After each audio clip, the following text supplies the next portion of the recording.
Assalamualaikum warahmatullahi wabarakatuh. Selamat malam, salam sejahtera untuk kita semua. Suara saya jelas nggak?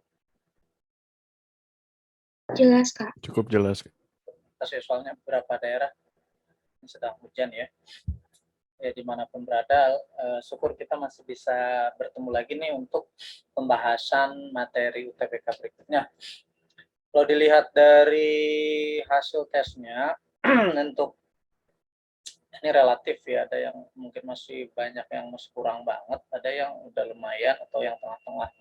Dari segi nomor-nomornya ini yang nomor 1 hampir semuanya benar, nah nomor 2 lah banyak banget yang salah gitu ya. Yang lainnya relatif 50-50 lah. Tapi memang kondisi untuk materi yang sekarang ini istilahnya lumayan banyak ya. Jadi kalau ibarat kurva itu, kurvanya harus ngerti banget yang mana produsen, yang mana konsumen, kemudian istilah dalam kurva itu di dalamnya apa kalau dia bergeser. Misalnya indifferent curve itu pasangannya dengan budget lain, kemudian isocos itu pasangannya isocon. Di produksi itu sendiri ada juga yang namanya PPF atau Production Possibility Frontier atau Production Possibility Curve. Terus ada juga the law of marginal product, the law of marginal yang return dan seterusnya. Memang tadi sebenarnya untuk ekonomi ini kata kuncinya kita mengenal istilah tersebut, mengenal lebih dekat tentang kurva tersebut. Nah, biasanya hampir semuanya kan terkait dengan ciri-cirinya ya.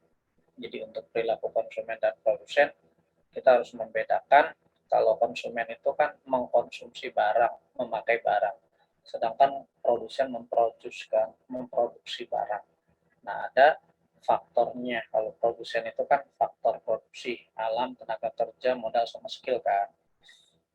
Atau yang kita kenal capital labor, kemudian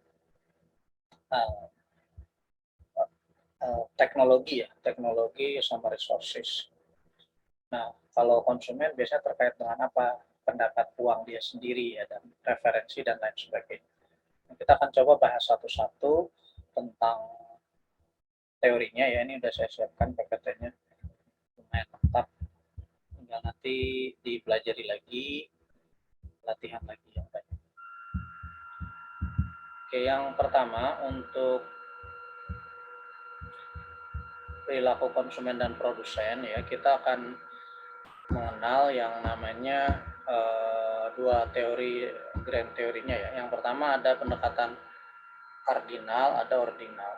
Secara umum nanti pendekatan kardinal itu adalah yang kepuasan itu bisa dihitung ya. Jadi kalau utility itu artinya kepuasan. Utility itu satuan dari kepuasan. Nanti kalau untuk pendekatan marginal, pendekatan kardinal gitu ya, kalau kita berkal itu adalah sifatnya ini bisa dihitung ya, dapat dihitung namanya kepuasan. Kemudian dia menggunakan tadi menghitungnya dengan marginal utility. Itu kita pernah di SMP atau yang waktu SMA di IPS mungkin ya, itu ada yang namanya kepuasan kan, kepuasan mengkonsumsi barang. Nah, kalau ordinal tuh tidak dapat dihitung dari segi kepuasannya. Itu aja secara umum perbedaannya. Maksudnya tidak dapat dihitung itu ya kayak kita minum itu enak itu, kalau di sini bisa dihitung enaknya 1 sampai 10 itu berapa, minum lagi enak lagi. Kalau di sini enak itu ya udah kenyang aja gitu. Tapi angkanya berapa tidak dapat dihitung ya. Kira-kira begitu untuk sederhananya dulu ya. Jadi yang kardinal ini secara kuantitatif gitu ya. Ya kalau ordinal mungkin kualitasnya kualitatif dan biasanya menggunakan preferensi. Oke, jadi namanya satuan nanti kalau ada istilah utilitas atau utility itu yang disebut dengan satuan kepuasan. Kira-kira begitu, ini lebih kepada teksnya ya. Jadi kalau ditanya kepuasan atau kenikmatan atau ya kepuasan relatif ya dalam mengkonsumsi komoditas atau misalnya tadi makan, minum gitu ya. Intinya kepuasan dalam mengkonsumsi itu satuannya adalah utility atau utilitas ya. Nah, yang pertama pendekatan kardinal ini berlaku tadi dia lebih kepada kuantitatif ya, dapat diukur dengan satuan. Jadi kalau misalkan ini baksonya enak nih, enak tuh berapa gitu kan, 1 sampai 10. Ya kalau menurut saya sih 7 gitu kan. ya enggak lah, misalkan 8 gitu kan, dan seterusnya. Jadi ini bisa dihitung menurut subjeknya, menurut orangnya ya. Nah, makin tinggi utilitasnya berarti makin tinggi ya nilai gunanya. Ya, ini biasanya bersifat rasional tergantung orangnya tadi ya. Jadi yang apa namanya mengkonsumsi ini, melakukan konsumsi ini memang dia menginginkan konsumsi barang tersebut ya. Oke, kemudian ya semuanya ingin memaksimumkan utilitasnya tadi. Karena manusia itu tidak ada puasnya, karena tingkat titik kepuasannya mungkin beda-beda, tapi semuanya ingin sampai ibaratnya kita makan sampai kenyang, ya kenyangnya itu kan beda-beda gitu ya secara apa namanya porsinya, cuma rata-rata semuanya ingin sampai rasa enak gitu ya. Enaknya yang pasti ada titiknya gitu ya. Oke, yang pertama yang harus dipahami adalah namanya the law of diminishing ya utility ya. Nanti ada yang produk.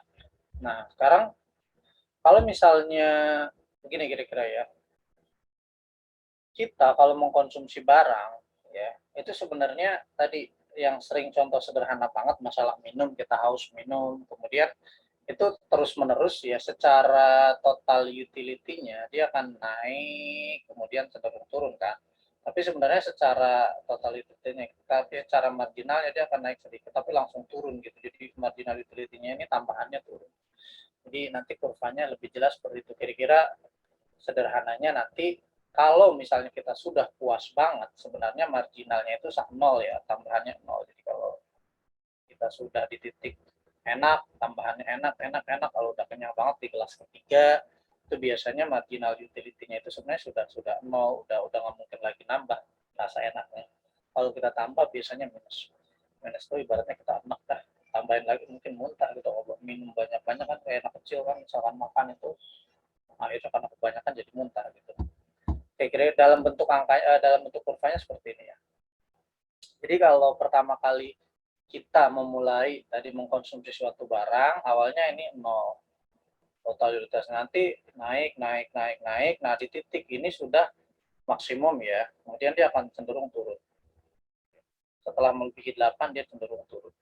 Sama mengkonsumsi apa saja sih sebenarnya, kalau kita sudah apa namanya senang ya, kecuali kan barang tertentu ya yang addicted itu di luar itu. Jadi ketika misalnya sudah senang, ada kok barang kalau dikonsumsi senang-senang itu beda ya.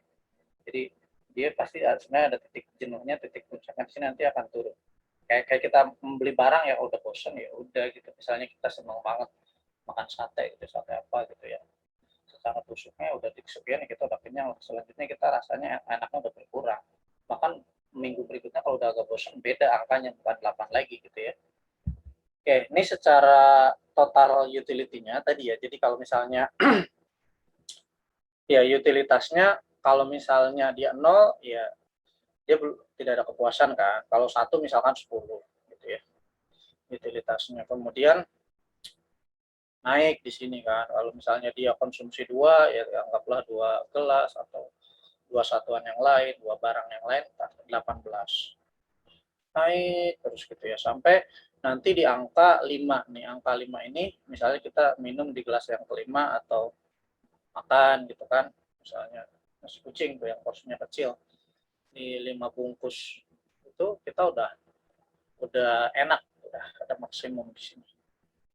Nah kemudian ya pada ke-6 kita masih mengonsumsi lagi dan enaknya masih sama. Nah ke-7 udah turun nih.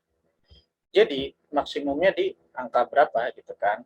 Kita lihat nih di sini nanti di angka 5 sudah maksimum untuk marginal. Jadi kalau marginal itu tambahannya nanti ya.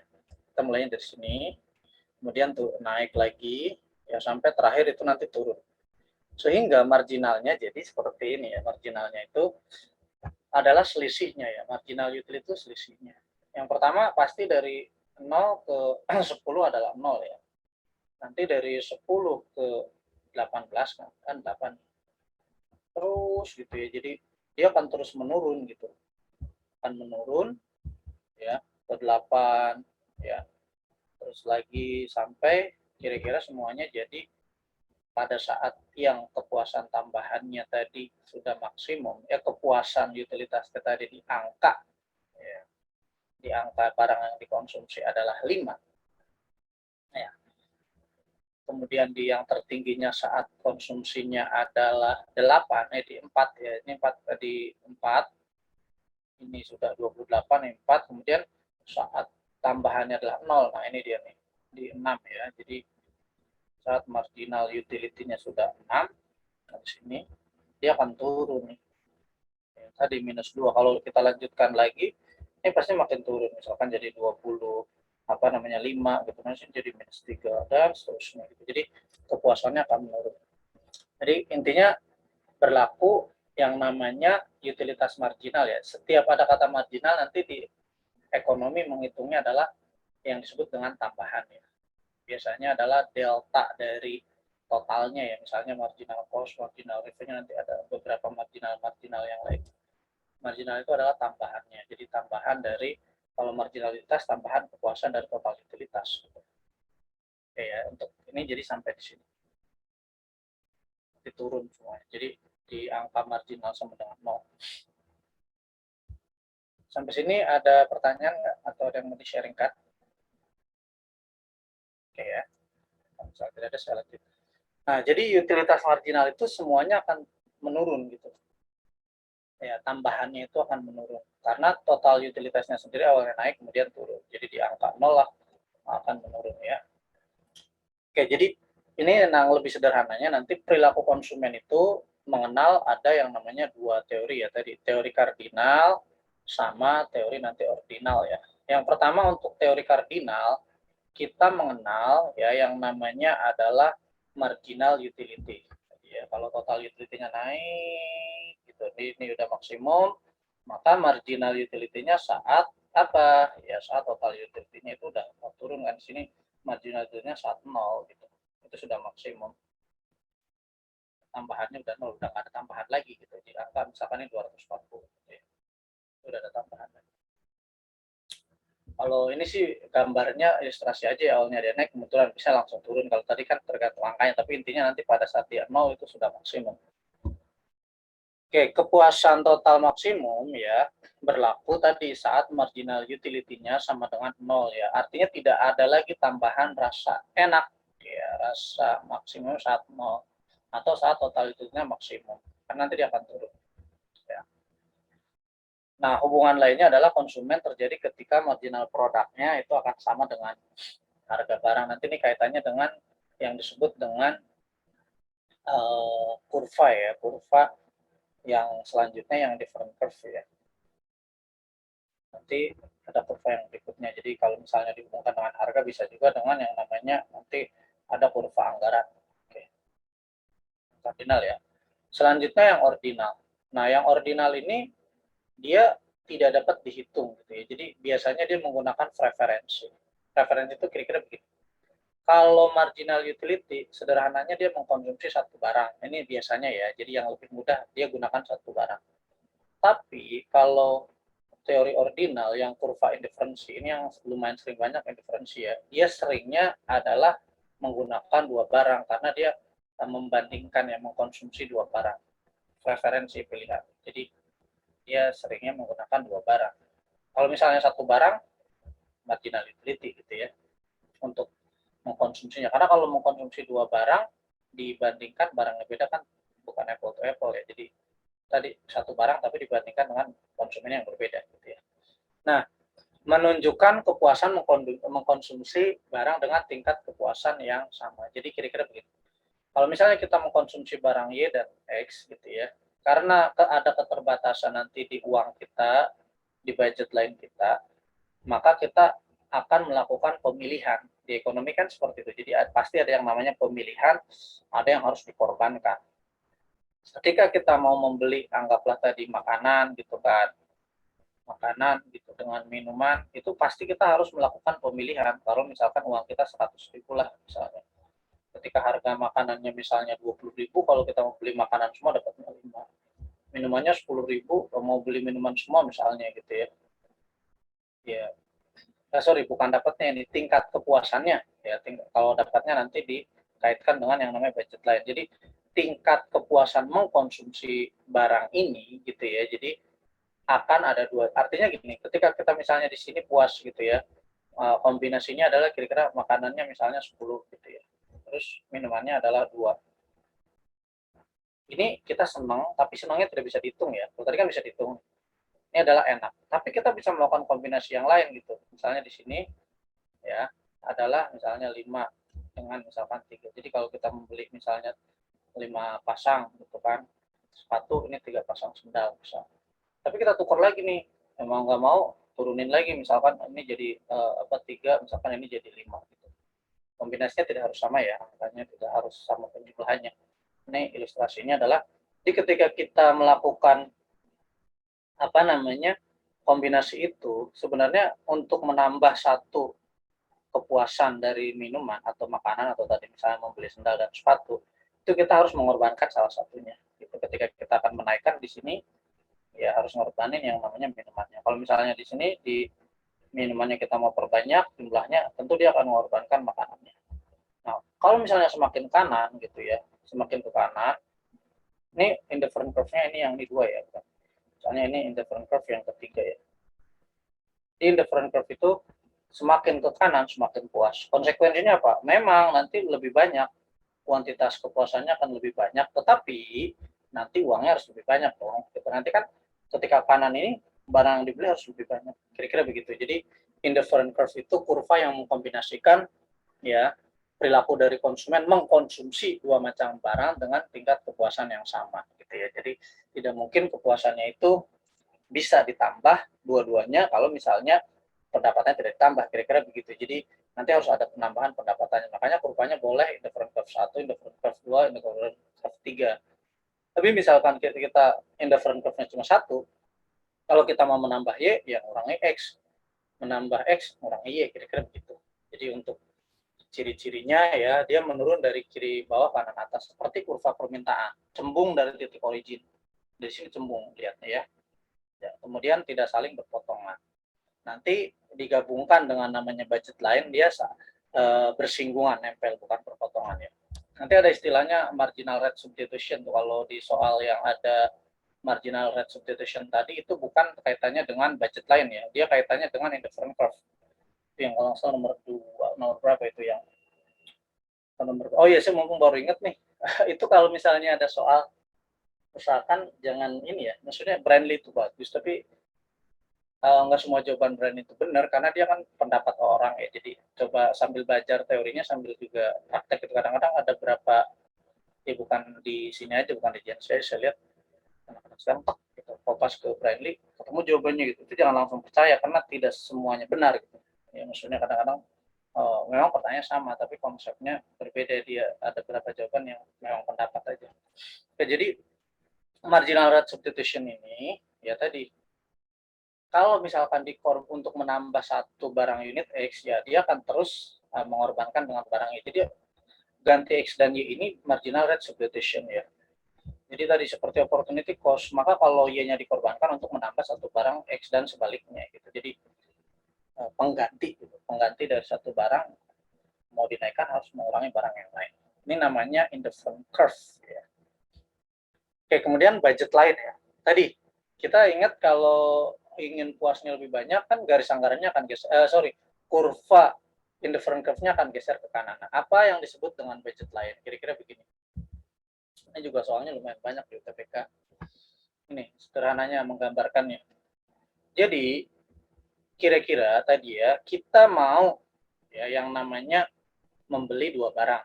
Tadi asumsikan X dan Y ya. Atau di sini kita punya uang misalkan 18 ya. Tapi kita akan membeli baju gitu ya dan celana. Maka apa yang akan kita lakukan ketika punya uang 18 tersebut? Ya. Dengan uang 18 misalnya harga dari baju adalah 2 gitu kan. Harga celana adalah 1. Maka kalau kita semuanya ya tadi ya 18 akhirnya kita akan menghabiskan gitu. Ya, misalnya kita dapatnya 6 dan 8 kira-kira ya. Mendapatkan celana dan baju, maka kita akan menentukan misalnya saya maunya di sini nih gitu, semuanya dibelikan yang namanya Y gitu ya. 1. Ya udah dapatnya 18 full gitu ya. Kira-kira begitu. Nah, kalau misalnya X gitu ya. X ini yang 2 ya, celana yang 1 berarti yang 18 ini. Yang enggak pula 18 ya. Nah, ini kalau harganya 2 berarti 18 dibagi apa 2 ya, tapi ini nggak pas 9 jadi kurvanya nggak pas banget. Terus sederhananya kita buat lagi contoh yang sifatnya itu misalnya uang gitu ya. Kalau tadi ya sederhana aja deh, tadi misalnya 100.000 ya, punya uang 100.000 nih. Ya, 100.000. Nah, 100.000 ini tadi misalkan ya ini adalah makanan gitu ya. Ini minuman gitu. Jadi nanti kita harus menghitung gitu harga makanannya berapa gitu ya. Misalnya tadi untuk harga makanan, misalnya satu makanannya adalah misalnya 100 dibagi apa yang angkanya agak 20 lah misalkan, berarti 100 dibagi 20 satu angka makanannya adalah satunya itu harganya 5.000 gitu kan. 5.000 ya.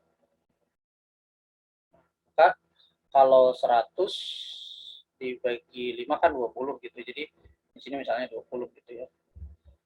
Nah, kemudian kalau harga minumannya, misalnya di sini kita anggaplah 10 ya. Misalnya minumannya adalah satu minumannya ini harganya adalah 10.000 gitu ya. Nah, 10.000. Jadi ketika kita mau uang 100.000 ini kita habiskan untuk beli minuman, makanan, kita dapatnya 20 makanan, tapi nol dari minuman. Sebaliknya kalau minumannya kita mau beli semua dengan uang 100.000, dapatnya cuma 10. Tapi saya mau dua-duanya yang harus dikorbankan tadi, gitu kombinasinya. Akhirnya akan diturunkan di titik C, gitu kan. Akhirnya akan diturunkan lagi di titik A.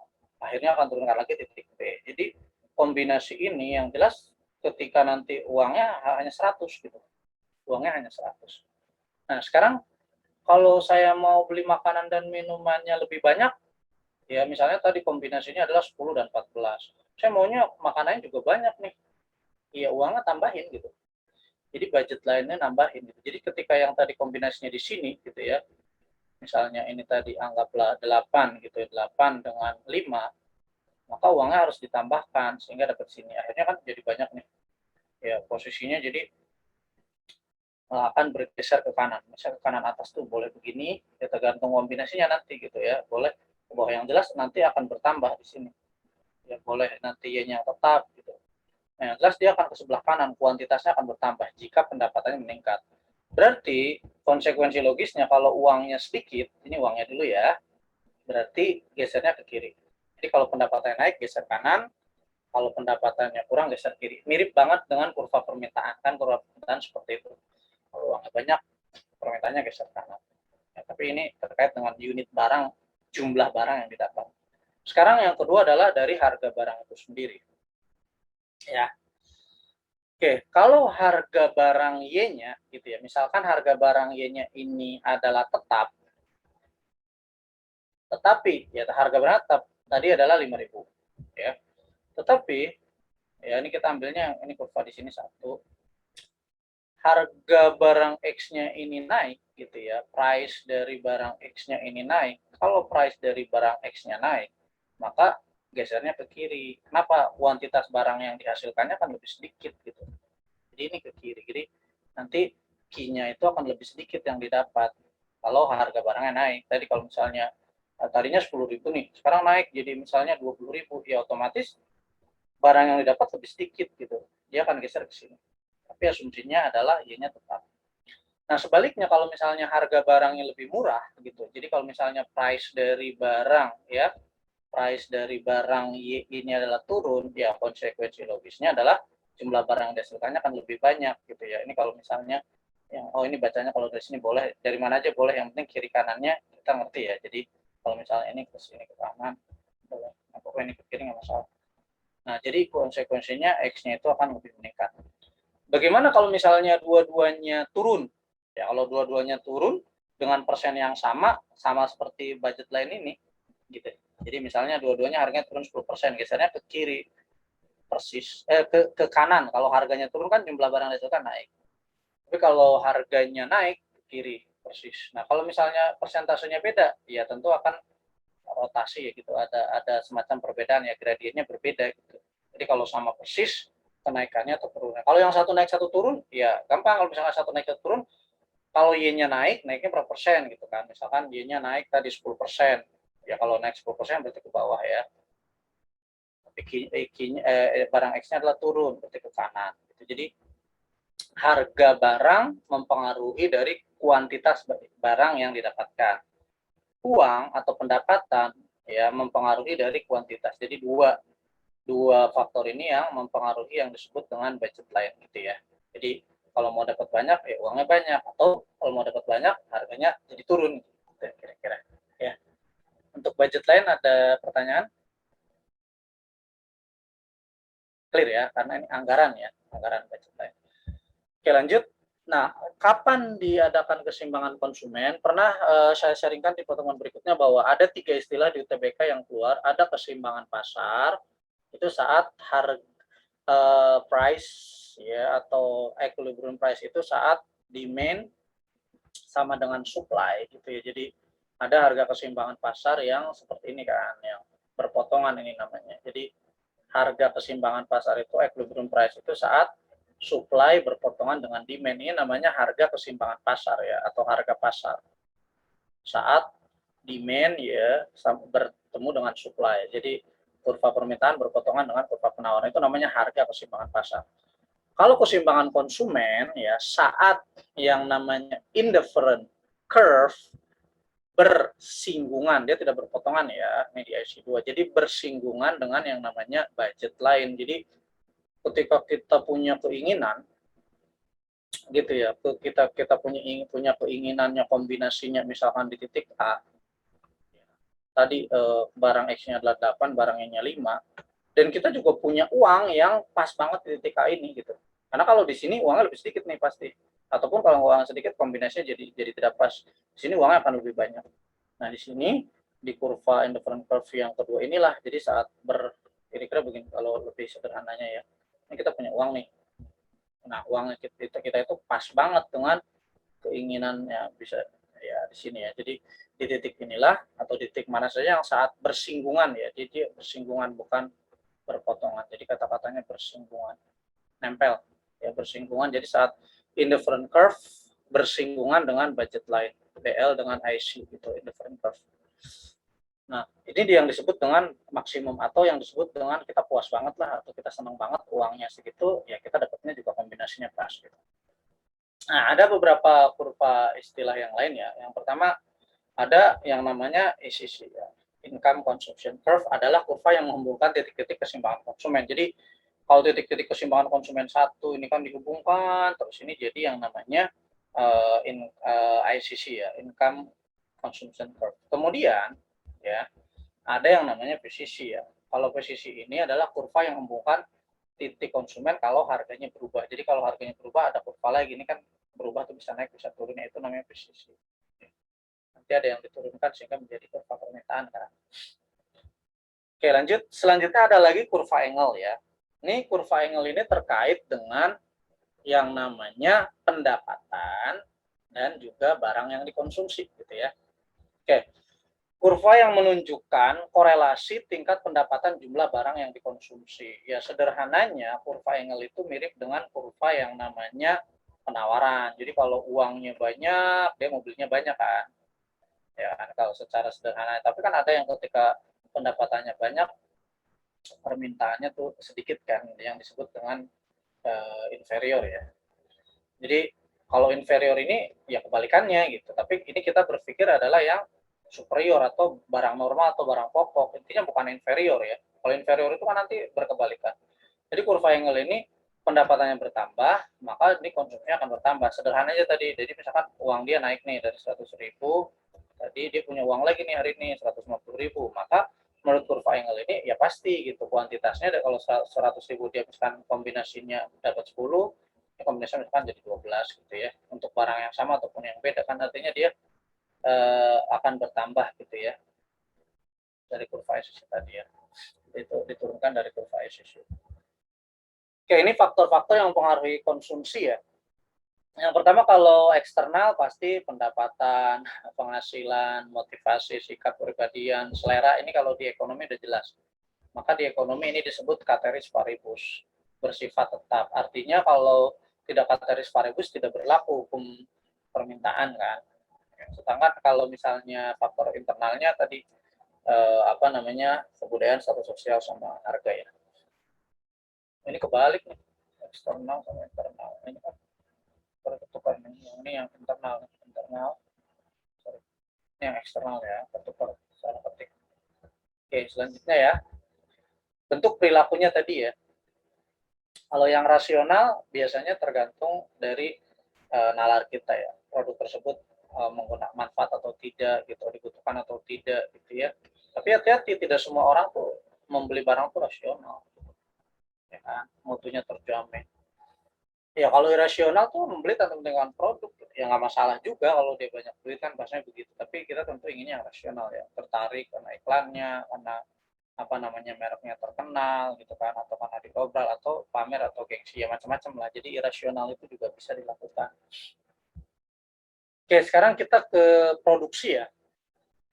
Untuk produksi kita memahami lagi, tadi kurva konsumen sudah, kalau di review kira-kira kurva konsumen itu kita harus kenal yang namanya dari mulai kurva angle, indifferent curve, kemudian budget line-nya. Minimal 3 itu yang kita kenal. Nah, untuk produksi ini ada tambahannya lagi. Nah, produksi itu kita bagi dua, faktor produksi asli dan turunan. Kalau asli itu adalah tanah. Di pertemuan sebelumnya sudah ya, tanah dan sumber daya manusia atau alam dengan tenaga kerja ya. Kalau turunannya adalah modal dan skill. Atau biasanya untuk persamaannya disebut dengan bentuknya seperti ini ya.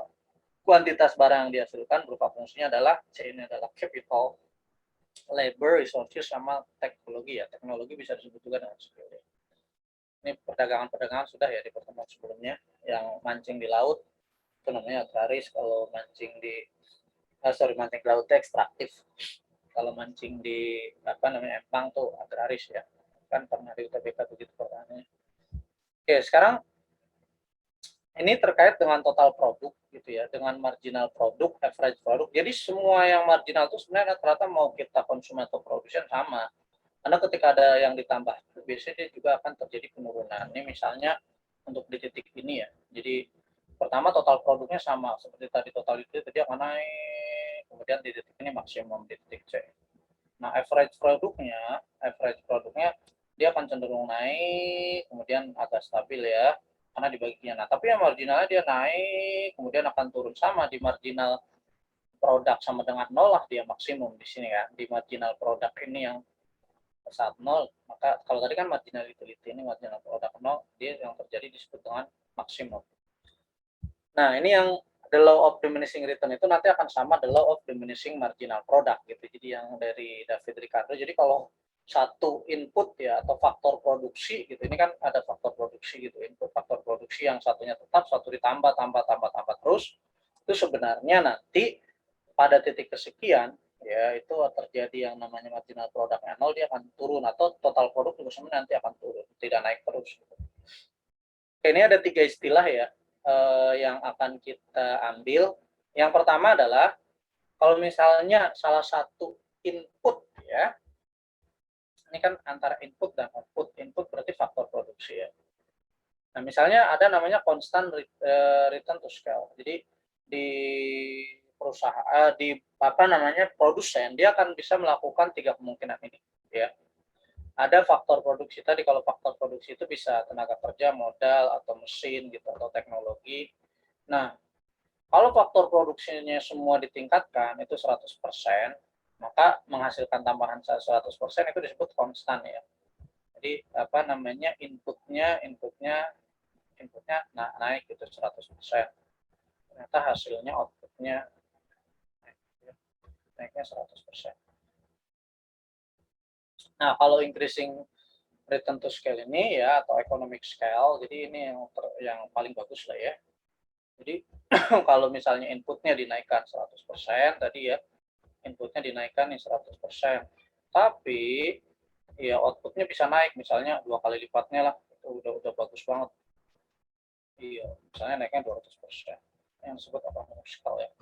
Nah, yang paling tidak bagus itu sebenarnya decreasing return ya. Decreasing return itu tadi misalnya kita inputnya dinaikkan 100%, hasilnya outputnya malah turun.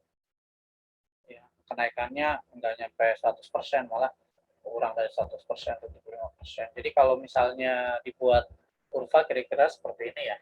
Jadi, oh kurvanya salah ya, mana tadi? Saya salah ini. Ada kurvanya, kalau salah slide, jadi apa kurvanya nggak ada. Ini kan isokos. Oh, udah kurvanya tidak saya kopas ya tadi. Tapi intinya begini, sederhananya kalau untuk kurvanya yang kenaikan itu ya berarti posisinya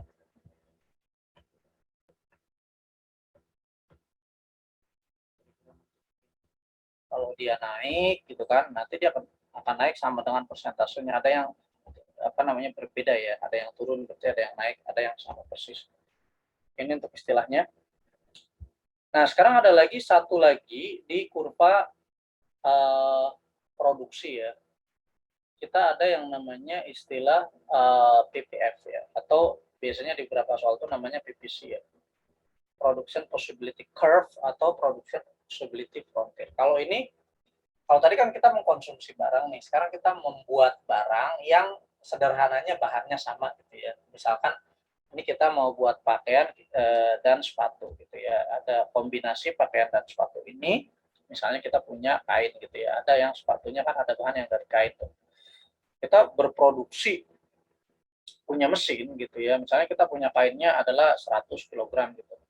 Nah, 100 kg ini kita akan berpikir, ini kita mau bikin apa nih gitu. Oh, bikin sepatu, misalkan bikin baju semua gitu ya.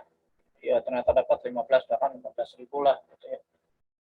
Tapi jangan deh gitu, misalkan kita buat aja sepatu semua, ya kalau sepatu semua cuma dapat 5, misalkan 5.000 gitu ya.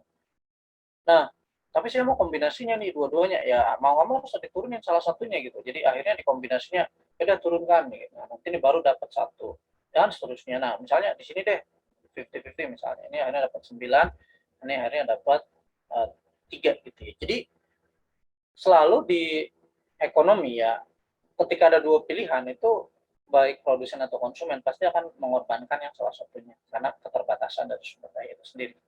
Nah, yang di dalam kotak H ini namanya tidak efisien karena sebenarnya bisa ditarik ke titik D. Yang G ini tidak bisa dilakukan kecuali dengan teknologi. Gitu. Artinya teknologi bisa canggih banget. Akhirnya hasilnya bukan lagi di sini, kita tarik ke sini bisa gitu. Kayak tadi kalau konsumen kan dengan apa pendapatan kan. Nah, PVF itu mengukur itu. Jadi production possibility curve itu kalau pakaiannya mau dinaikkan, ya sepatunya diturunin, sepatunya diturunin, pakaiannya akan naik gitu logikanya. Jadi dia akan berbanding terbalik ya. Kalau misalkan mau menaikkan sepatu, yang menurunkan pakaian hasilnya. Jadi hasilnya karena kita punya cuma segini gitu, bahannya. Kira-kira seperti itu ya. Jadi itu namanya production possibility curve atau production possibility frontier tadi ini untuk kurvanya ya. Jadi kalau misalnya ini 15 ya 15.000, yang ini 0. Tapi kalau misalnya mau sepatu semua 5.000 ya pakainya 0. Tapi saya mau kombinasinya ya silahkan. Di titik ABC ini kombinasinya yang paling bagus. Karena kalau di titik H itu tidak bagus, masih bisa dimaksimalkan, ini kurang efisien lah. Kalau di sini G tidak bisa dicapai ya karena kita sumbernya seperti ini. Ada caranya yaitu dengan teknologi, bahannya sama, teknologinya bagus, bisa ke titik G gitu ya. Oke, sekarang ya the law of diminishing return tadi ya, ini adalah kalau ya salah satu inputnya itu ya ditambah, kemudian yang lainnya adalah tetap. Jadi nanti akan terjadi yang namanya penambahan faktor produksi tadi justru tidak menambahkan hasil. Itu yang the law of diminishing return ya. Biasanya tenaga kerjanya sama nih, atau sorry, mesinnya sama, tenaga kerjanya ditambah nih, itu justru nanti akan terjadi law of diminishing return. Jadi akan turun gitu hasil produksinya. Karena penambahan yang terus-menerus itu tidak efisien. Nah, bahasanya kan begitu, jadi tidak akan menambah tambahan dari produknya. Ya, ini kurvanya sudah ya, jadi di titik ini dia kan ya udah maksimal banget di sini. Ya. Oke, ada lagi istilah yang berikutnya yang mirip, ini mirip ya. Jadi perbandingannya kurvanya ini mirip ya. Yang pertama isokuan itu kurva produsen miripnya dengan indifferent curve ya. Isokos, cost itu kan artinya biaya. Nah, dari produsen akan mirip dengan budget line anggaran. Ya, jadi Tadi di pertemuan awal di opening kita akan ada banyak istilah, dan istilah itulah yang menjadi kata kunci di soal UTBK. Kadang ditanya istilahnya, kadang kurvanya, ciri-cirinya. Sekarang kita cek ya, isokuan itu begini. Jadi kurva yang mengkombinasikan, kita menggunakan dua faktor produksi yang menghasilkan produksi yang sama ya.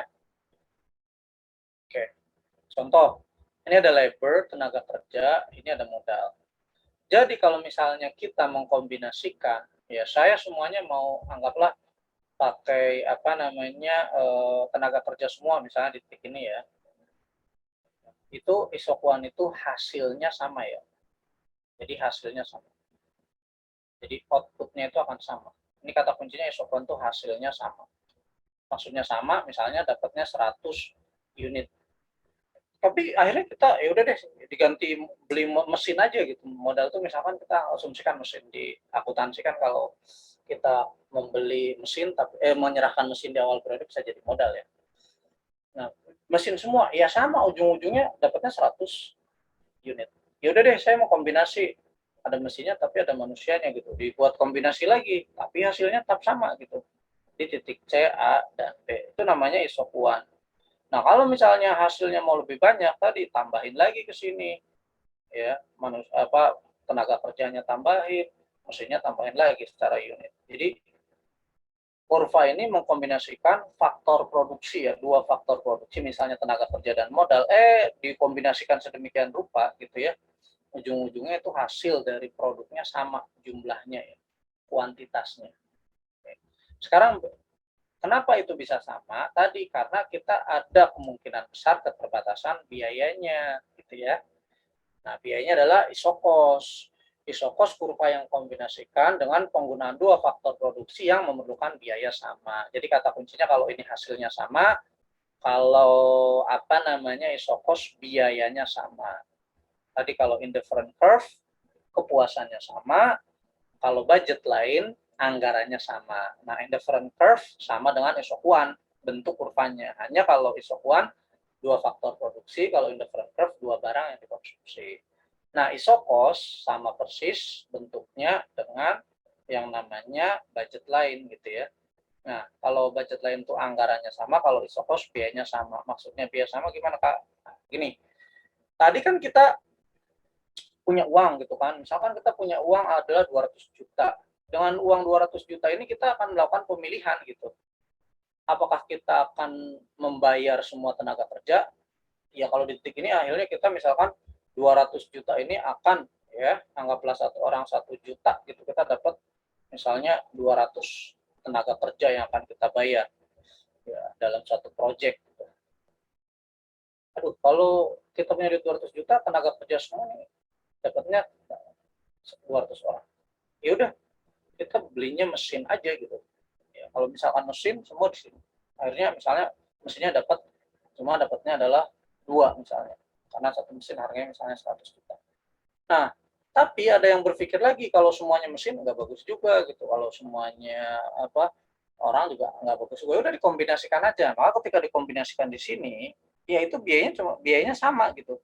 Mau karena kan nanti orangnya jadi lebih lebih sedikit dapatnya nih. Misalnya jadi dia adalah anggaplah 100, tapi mesinnya gitu kan, misalnya tadi 3 deh, gitu, 4.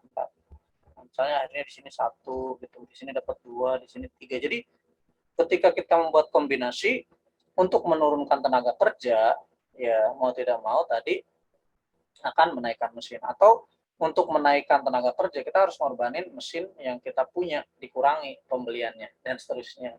Jadi berkebalikan lagi ya. Jadi nah, maka gitu ya, pertanyaannya adalah isokos ini bisa bergeser dan juga berotasi ya, sama seperti tadi bisa gitu. Apa kalau uangnya nambah, ya kan? Kalau harga tenaga kerjanya bukan lagi tadi 1 juta, kalau harga mesinnya naik atau turun sama, jadi ya bisa ke kanan atau ke kiri gitu ya, bisa. Kalau tetap dia akan bergeser kanan, jadi jumlahnya ya. Jadi nah sekarang perubahan isokos itu tadi, kalau biaya produksi ini adalah harga tenaga kerja, harga mesinnya gitu kan, atau misalnya kalau bunga turun gitu, bunga turun itu kan terkait dengan uang ya, uang yang kita punya. Oke, keseimbangannya gimana? Nah, ini yang tadi ya, ada 3 jenis. Kalau yang ditanya keseimbangan pasar, tadi jawabannya adalah kurva permintaan berpotongan dengan kurva penawaran. Soalnya tiga istilah ini suka ketukar. Kalau yang disebut harga keseimbangan pasar, ketika demand ya berpotongan dengan supply, ini namanya equilibrium price, harga keseimbangan pasar. Harga pasar ya. Kalau keseimbangan konsumen atau konsumen itu paling senang banget saat budget lain bersinggungan dengan indifferent curve. Nah, sedangkan kalau keseimbangan konsumen itu konsumen itu kayak efisien banget gitu kan. Saat apa? Tadi saat isokos ini bersinggungan dengan isokuan. Gitu. Jadi kita sudah punya uangnya tadi 100 juta, ternyata kita inginnya kombinasi antara tenaga kerja dan mesin di titik mana? Ya misalnya kalau di sini di titik A, akhirnya kita ketemu. Ya udah dengan duit 100 juta tadi kita mempekerjakan 8 dan membeli mesin misalkan 5 gitu. Nah, ini udah yang paling ketemu kombinasinya yang paling bagus. Saya mau hasilnya lebih banyak, ya tambahin lagi uangnya. Jadi bisa di sini nih, kalau tambahkan uangnya sini. Atau tiba-tiba cari nih tenaga kerja yang murah gitu. Ya bisa juga, akhirnya kan jadi kuantitasnya makin banyak gitu. Atau cari mesin yang lebih murah dengan hasil yang sama minimal atau lebih bagus. Jadi nanti dia akan geser ke kanan. Ya. Nah itu tadi karena ada keterbatasan dari produsen. Dimana kalau misalnya bersinggungan itu yang paling efisien lah, yang paling bagus. Sementara kalau di luar itu yang tidak bagus ya. Oke. Untuk konsep sepertinya selesai ya. Ada yang mau ditanyakan atau sambil latihan sebelum bahas soal? Kak, izin tanya. Ya, silakan saja. Mau nanya yang ini sih Kak, yang kurva PCC tuh Kak. PCC ya tadi. Ya gimana? Kenapa? Yang PCC ya? Iya, itu kan saya kan pernah ngerjain soal-soal gitu kan ya Kak. Nah, itu kalau yang kurva PCC itu ada nggak sih Kak bentuk soalnya gitu? Soalnya aku cuma Oh iya. sebatas tahunya Oh ya, ngecek soal. ya Kalau sebatas UTBK-nya kan, bukan nanya tentang PCC-nya kan, terkait PCC ada apa enggak gitu kan? ya Ya, jadi kalau saya urutkan berdasarkan jumlah yang banyak keluarnya, ya kalau PCC itu belum pernah keluar kurva PCC cirinya apa belum pernah, karena biasanya dia terkait kurva yang sebelumnya ya. Kalau kurva Engel pengertiannya pernah ya. Yang sering itu kurva indifferent curve ya, budget line, isokos, isokuan. PVF pun pernah sekali itu keluar, tapi kita semakin banyak mengenal kan semakin bagus ya. Jadi kalau untuk PSS dan ISS ini biasanya dia dikaitkan gitu dengan apa namanya soal yang lainnya. Jadi dia tidak berdiri sendiri. Tapi ada sih nanti soal-soalnya kalau misalkan mau jenisnya apa gitu. Sebenarnya ini kan karena terbatasan soalnya 10, saya ada beberapa soal-soal di latihan ini juga ada yang tentang soal-soal yang terkait dengan SSC dan PSS gitu. Tapi kalau misalnya saran saya mau dikronologiskan yang paling sering, kalau dari kita kan berbicara yang paling sering muncul apa? Itu yang pertama urutannya indifferent curve ya. Indifferent curve itu sering banget di misalkan 10 tahun terakhir lah dibandingkan dengan isokos, isokuan, budget line, PPF tadi cuma baru sekali ya. Atau angle juga baru sekali yang keluarnya gitu kalau diurutkan. Itu yang paling sering indifferent curve ya. Artinya itu harus dikuasai dari mulai indifferent curve dengan yang namanya budget lainnya, dua kurva itu. Kemudian turun yang produsen yang sering isokos isokuannya kan, gitu ya, yang lebih sering. Tapi tentu kita lebih banyak referensi lebih bagus gitu. Itu untuk sementara kalau misalnya pertanyaannya itu jawaban saya ya, atau seperti apa pertanyaannya? Oke ya, seperti itu ya. Nanti kita akan coba latihan beberapa. Saya masih punya banyak latihan selain pembahasan soal tadi yang terkait dengan kurva-kurva ini supaya kita lebih familiar ya. Termasuk marginal produk gitu kan, below administrative itu juga sama seperti PVF ini, baru sekali dua kali, tidak sesering indifferent curve tadi. Oke, karena kan tadi soalnya itu kan 15 ya, jadi perilaku konsumen dan produsen ini apakah tiap tahun keluar? Kecenderungannya iya, tapi kan satu soal. Tapi pernah nggak keluar? Ya pernah juga gitu. Jadi memang di UTBK ini materi-materi yang akan diajarkan di Genius Center ini hampir semua materi kan 30 bab itu sudah mengcover semuanya, tinggal kita sering latihan banget karena kadang-kadang soalnya nggak sama persis plek, tapi ada juga yang sama persis dirubah dari kadang-kadang dirubah dari sisi konsep yang berbeda, tapi misalnya ditanya X atau Y-nya gitu kan, ditanya isopos atau sukon atau gabungan gitu ya. Atau tadi kalau yang indifferent curve itu yang paling sering ditanya tentang ciri-cirinya kurva itu sering. Oke, kita akan coba bahas ya. Ini contoh nih ya. Nanti ada latihan lagi yang bukan ciri indifferent curve gitu ya. Nah ini kayaknya sih ini banyak yang benar nih untuk yang nomor 1 ini. Karena apa? Karena kita mungkin sudah belajar dulu sebelumnya indifferent curve apa sih gitu. Misalkan boleh, itu bagus banget. Ya tadi indifferent curve itu saya ulang lagi. Jadi kurva yang ya mengkombinasikan. Oke, saya sebelum mulai ini ada space lagi enggak? Nggak apa-apa di sini aja. Indifferent curve ini kurva yang mengkombinasikan ya, mengkonsumsi. Jadi kata-katanya mengkonsumsi ya. Konsumsi dua macam barang. Ya, misalnya tadi ada jus gitu kan, kita makan jus, tapi kita juga di makan jus itu kita mau kombinasi dengan roti misal gitu ya. Nah ini kita begini bentuknya gitu ya, indifferent curve. Ini indifferent curve 1, gitu, ini indifferent curve 2, ini indifferent curve 3. Nah posisi seperti ini artinya di sepanjang titik-titik inilah ya, di sepanjang titik-titik ini ya, itu yang disebut dengan kepuasannya sama. Jadi kata kuncinya different curve itu kurva yang mengkombinasikan mengkonsumsi dua macam barang yang berbeda dengan kepuasan sama. Kalau kepuasan sama itu gimana? Balik lagi tadi, kalau kardinal ya bisa dihitung, kalau ordinal ya ini kan ordinal ya tidak bisa dihitung gitu ya, kepuasannya sama. Kata kuncinya begitu. Jadi enak gitu. Misalnya kombinasi akhirnya rotinya kita 2, jusnya 1 gitu. Kalau ditukar gitu, jusnya 2, rotinya 1, tapi kita kenyang. Kenyangnya itu gimana? Ya nggak bisa dihitung. Gitu. Itu jadi rasa kombinasinya seperti itu ya. Maka orang kalau di beberapa perilaku sehari-hari kan ada yang orang banyakin aja minum biar kenyang gitu. Jadi maksudnya apa? Ketika dia ada mau minumnya banyak terus akhirnya makannya sedikit tapi kenyang gitu. Sama dengan yang orang makannya banyak minumnya segelas kenyang juga kan. Bahasanya kan begitu, itu adalah yang disebut dengan kenyang itu adalah kepuasannya sama gitu. Itu namanya indifferent curve. Jadi kata kuncinya kalau indifferent curve itu kepuasannya sama. Nanti kalau budget lain adalah BL tadi ya, nanti budget lain ini atau kurva anggaran adalah anggarannya sama. Oke ya. Nah, kita akan melihat seperti apa. Tidak saling berpotongan, yes, karena yang berpotongan itu yang disebut dengan harga keseimbangan pasar ya. Yang kedua, memotong salah satu sumbu datar atau tegak ya. Ini salah satunya tidak memotong ya. Jadi maksudnya kalau memotong itu kan begini ya, nempel. Kemudian ini yang salah ya, menurun dari kiri atas kan bawah ya begini. Karena kalau dari yang namanya seperti ini kan menurun dari kanan atas kiri bawah ya. Bacanya sini kanan kiri ya. Seperti kurva penawar. Nah ini kan yang bukan nih. Oke, kita cek ya. Oh, ini salah yang bukan, sorry. Menurun dari kiri atas ke kanan bawah, ini benar ya. Ini tidak saling potong, benar, sorry.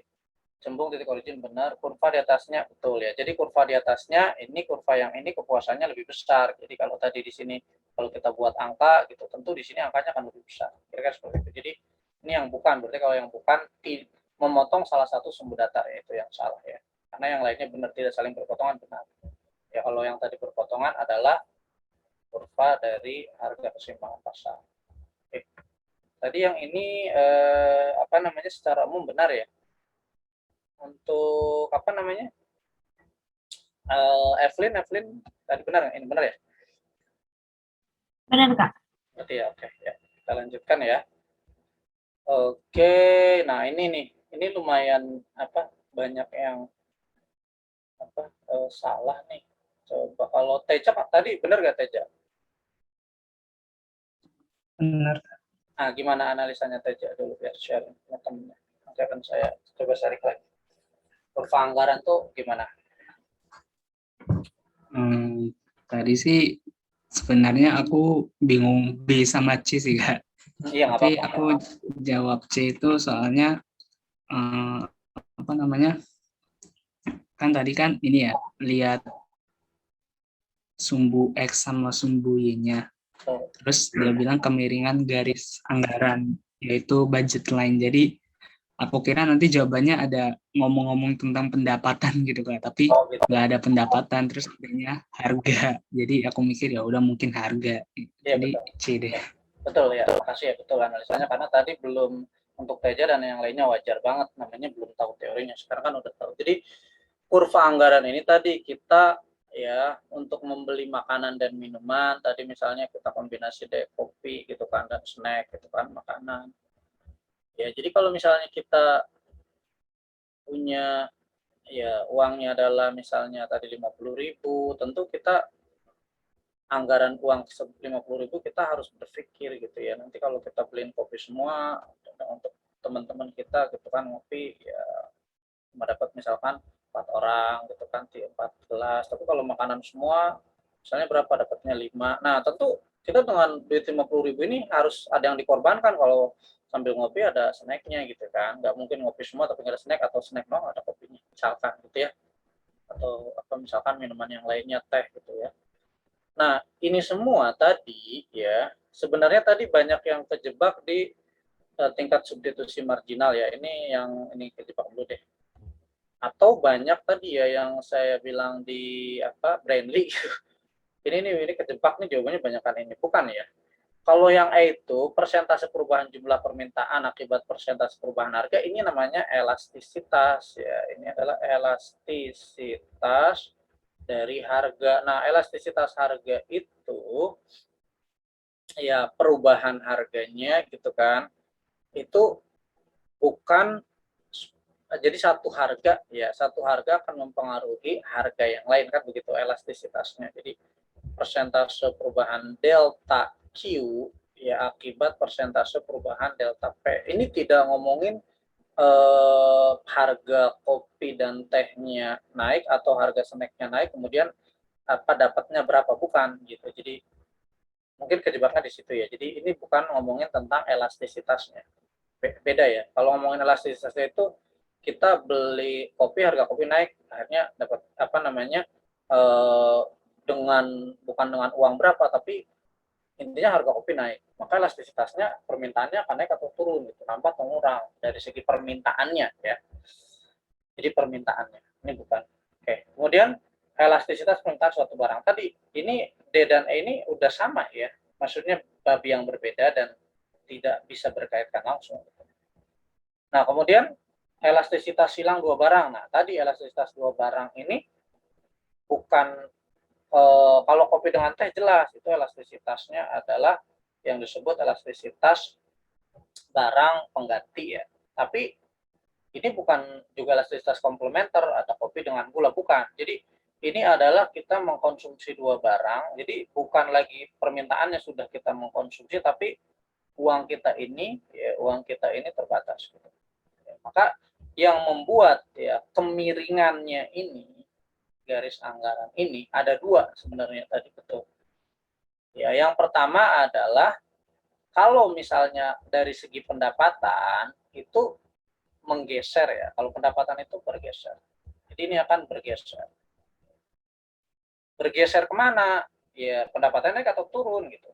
Jadi kalau misalnya pendapatannya naik, ya kita buat pendapatannya naik di sebelah kanan, duit dia nambah nih, ya berarti kalau pendapatannya naik, gesernya akan ke kanan. Kenapa? Uang dia yang tadinya 50.000 sekarang dia punya adalah 150.000. Ya otomatis nanti dia akan dapat lebih banyak lagi dari kopi dan tehnya gitu ya. Kalau misalnya tadi kombinasi di sini misalnya ini 3, ini 2, ya kalau udah di sini dia lebih banyak lagi dapatnya, mau kopinya 3 tapi ini kan nanti naiknya lebih banyak, atau nanti kalau misalnya ke atas begini di sini titiknya gitu ya.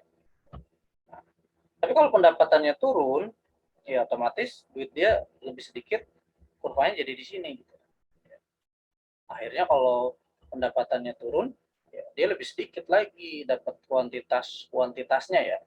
Nah, sekarang apa yang menyebabkan kurva ini kemiringan? Nah, kalau kemiringan itu ya ada istilahnya rotasinya kan, berotasi. Nah, kalau kemiringan itu dari harga barang tersebut. Misalnya tadi ya dengan duit 50.000 ini, kayak ini kita 5 aja biar gampang. Akhirnya dapat satu kopinya adalah 10.000. Ya, satu kopinya adalah 10.000. Dibagi 10.000 deh gitu ya. Akhirnya dapat 5 kopi gitu ya. Tapi kalau harga kopinya naik, ya otomatis misalnya harga kopinya naik jadi ya tadi bukan lagi 50.000, misalnya 15.000 deh gitu ya. Atau 20.000 gitu. Tentu kopinya jadi tidak lagi 5 gitu, dia akan geser sini. Ya. Di sini titiknya gitu. Dan asumsinya adalah misalnya snacknya tetap, berarti jadi begini gambarnya. Ya kan, berotasi. Nah, kemudian begitupun snacknya ya. Kalau misalnya harga snacknya naik atau turun nih, ya jadi gampang aja nih. Kalau misalnya harga kopinya itu naik, ya harga kopinya naik, kalau yang atas kopi ya, maka hasilnya akan turunnya ke bawah ya. Dia di sini akan turun ke bawah. Ya, kuantitasnya akan turun ke bawah. Nah, kalau misalnya harga kopinya itu turun, ya harga kopi tadi naik ya, naik dulu naik.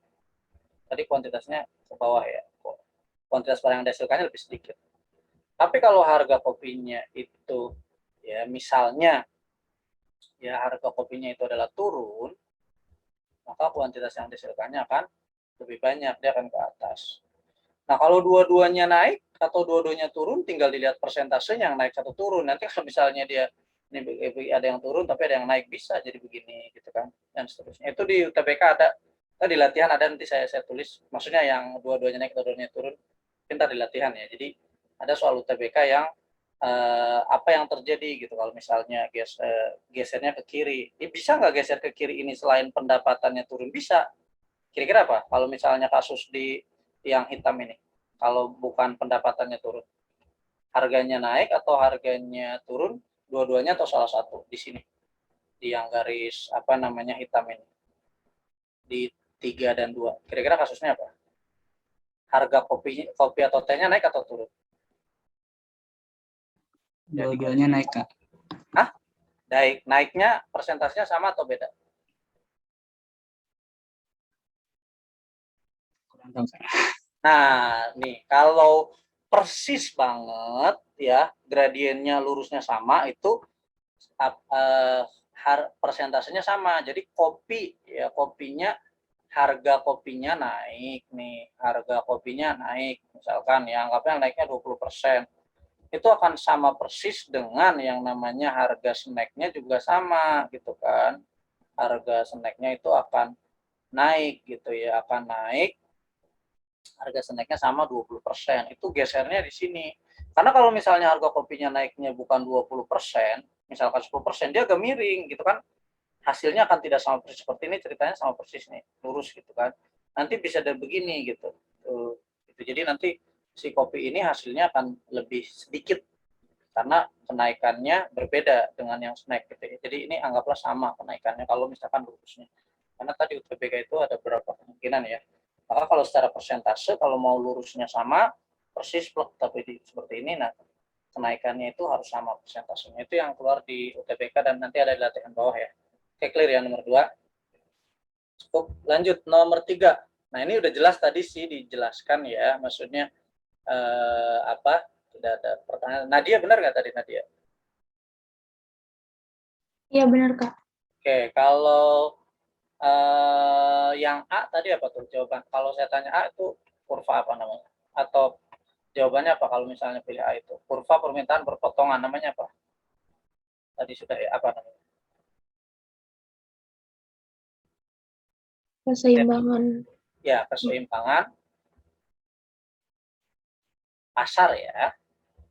Keseimbangan pasar gitu ya. Tadi yang kalau kurva permintaan berpotongan dengan penawaran itu harga keseimbangan pasar. Saya jelaskan dulu agak berat. Nah, begini ya, keseimbangan pasar. Karena tadi istilah-istilahnya itu aja, tapi kita suka ketuker lagi mirip gitu ya. Keseimbangan pasar, keseimbangan produsen kayak mirip, ya beda gitu. Keseimbangan produsen konsumen beda lagi. Jadi ada 3 istilah, keseimbangan pasar, keseimbangan konsumen, keseimbangan produsen. Itu 3 hal yang berbeda ya. Jadi kalau keseimbangan pasar saat supply berpotongan dengan demand, ini namanya berpotongan. Tapi kalau keseimbangan konsumen, saat keseimbangan konsumen mendapatkan kepuasan maksimum tuh saat apa sih gitu kan ya. Kalau keseimbangan konsumen saat kurva ya indifference bukan berpotongan. Sekali lagi nih, kalau ada berpotongan itu salah. Karena berpotongan itu jadinya bentuknya ya seperti ini gitu. Jadi begini, nih. Berpotongan tuh begini gitu kan. Nyambungnya begitu. Nah, itu bukan berpotongannya atau lebih identik ya, dia cuma nempel aja gitu ya. Jadi bukan berpotongan seperti ini, tapi bersinggungan ya. Bersinggungan cuma nempel. Di titik mana ya? Nanti kalau misalnya digambarkan misalnya kita yang di tengahnya yang paling gampang ya, sebenarnya di titik mana saja boleh gitu. Misalnya dari sini gitu, ini begini bersinggungan. Jadi saat kita mengkonsumsi dua macam tadi, misalkan barang Y dan barang X gitu, atau barang A dan barang B. Nah, kita punya uang sekian, ini uang kita, anggaplah tadi uang kita adalah 1 juta, misalnya dengan uang 1 juta ini kita ingin membeli barang A dan barang B, di titik inilah yang kita paling pas gitu. Karena kalau di sini ini uang mungkin kita dapat barang A tapi barang B sedikit ya, uangnya juga kita nggak nyampe di sini gitu ya. Uangnya itu nggak cukup, yang cukup tuh di sini saat kita ketemu gitu ya. Kalau pas jadi 1 juta ini dapat sini bersinggungan bukan berpotongan ya. Nanti begitupun nanti yang isokos bersinggungan dengan isokuan. Jadi ini berpotongan salah. Persentase, nah ini juga sama, elastisitas ya, elastisitas nanti dipelajari lagi. Nah, jadi ini elastisitas. Biaya marginal sama dengan pendapatan marginal. Nah, ini juga beda nih, ini kalau ini nanti bab biaya produksi nih, ada satu bab lagi, bab berikutnya. Kalau ada istilah biaya marginal dengan pendapatan marginal, ini yang disebut dengan laba maksimum ya. Nah, itu apalagi Kak, itu materi berikutnya tuh di biaya produksi. Jadi laba maksimum itu adalah saat ya MR sama dengan MC atau MC sama dengan MR. Nah, ini nanti banyak nih yang keluar di bab biaya produksi ya, termasuk bab pasar ya. Jadi marginal revenue sama dengan marginal cost. Tambahan produk yang kita jual satu dengan tambahan cost yang kita lakukan dengan satu produk itu sama, itu namanya laba maksimum. Itu adalah biaya marginal sama dengan pendapatan marginal. Jadi kalau kita punya biasanya 4 cabang, misalkan cabang kelima, kita mau nambah produknya nih, hati-hati gitu. Kalau misalnya biayanya nanti tambahannya jadi lebih besar atau malah biayanya lebih kecil tapi akhirnya penjualannya juga lebih besar, itu nggak maksimal gitu kan. Kenapa ya? Di situ mungkin akhirnya ada produk yang tidak terjual atau produknya terlalu banyak gitu. Jadi harus MR sama dengan MC itu namanya laba maksimum. Ya, jadi ini 3 istilah yang A itu keseimbangan pasar, yang B laba maksimum, ya yang berpotongan itu tidak ada gitu kan. Yang benar keseimbangan konsumen itu indifferent curve bersinggungan dengan garis anggaran atau budget line ya. Kemudian yang istilah K itu namanya elastisitas harga ya. Clear ya. Lanjut. Masih banyak ya soalnya. Saya bahas aja deh. Kepuasan marginal tambahan. Nah, sebenarnya sih kalau udah marginal itu ya tambahan gitu ya, tapi nggak apa-apa kata-katanya seperti itu. Kepuasan marginal tambahan itu satu, dia bisa pendekatan kardinal dalam teori ya. Kalau tambahan ya, tadi tambahan kepuasan, kalau kardinal ada namanya marginal utility ya. Jadi kalau kita kepuasan tambahan itu ya, tadi bisa ini total utility-nya, tapi marginal utility-nya jadi bawah banget ya, jadi tambahannya gitu, jadi ketemu di titik nol. Intinya utility ini kepuasan mengkonsumsi barang, itu boleh kita menggunakan teori kardinal atau ordinal yang indifferent curve tadi. Kepuasan yang dinikmati konsumen dalam mengkonsumsi jumlah barang, nah secara keseluruhan itu salah, ini namanya total utility. Jadi yang diomong itu marginalnya, kecuali yang ditanya kepuasan total, ya itu bolehlah yang nomor 2 gitu ya. Jadi yang ditanya ini yang marginal utility-nya, kepuasan yang dinikmati oleh konsumen dari setiap, nah tambahan ya, dari setiap tambahan bukan dari total. Jadi kalau TBK 1 benar 2 salah udah jelas, 3 benar. mungkin kan jadinya 4 jadi benar ya pasti salah. Kepuasan yang dinikmati konsumen karena pembelian, ya bukan. Jadi tambahan kepuasan, bukan karena jumlah besar gitu ya, 1, 3, B. Oke, clear ya ini ya untuk yang nomor 4. Kalau ada pertanyaan boleh ya, chat box atau open mic. Lanjut, nomor 5. Jika seorang konsumen terus menambah jumlah barangnya, tadi kalau dia terus-menerus menambah jumlah barangnya, yang pasti gitu ya, yang pasti utilitas total terus meningkat. Ini masih benar tapi nggak ada tambahannya, karena kan tadi dia sebenarnya nanti akan turun kan, gitu ya. Total utility, tapi kalau misalkan marginal utility, sederhananya begini kan, marginal utility. Jadi kalau total utilitas turun, ini sama-sama nih. Kalau utilitas total meningkat menurun, ya nanti ada meningkat tapi menurun gitu. Jadi nggak bisa dijadikan jawaban gitu. Nah, utilitas marginal cenderung meningkat. Nah, ini salah nih, karena utilitas marginal itu hampir semuanya akan menurun, cenderungnya dia akan menurun terus gitu ya. Jadi naiknya cuma sedikit, turunnya banyak. Utilitas marginal cenderung terus, ya betul. Jadi kenapa sih pakai kata cenderung? Yang nggak otomatis langsung turun juga gitu. Dia sempat naik kan tadi, tambahan rasa enaknya gelas kesekian, tambahannya loh enak. Kalau ini kan enak gitu. Enaknya inilah yang nanti sama dengan di sini total gitu, MI-nya sama dengan 0 gitu. Nah, dia cenderung turun.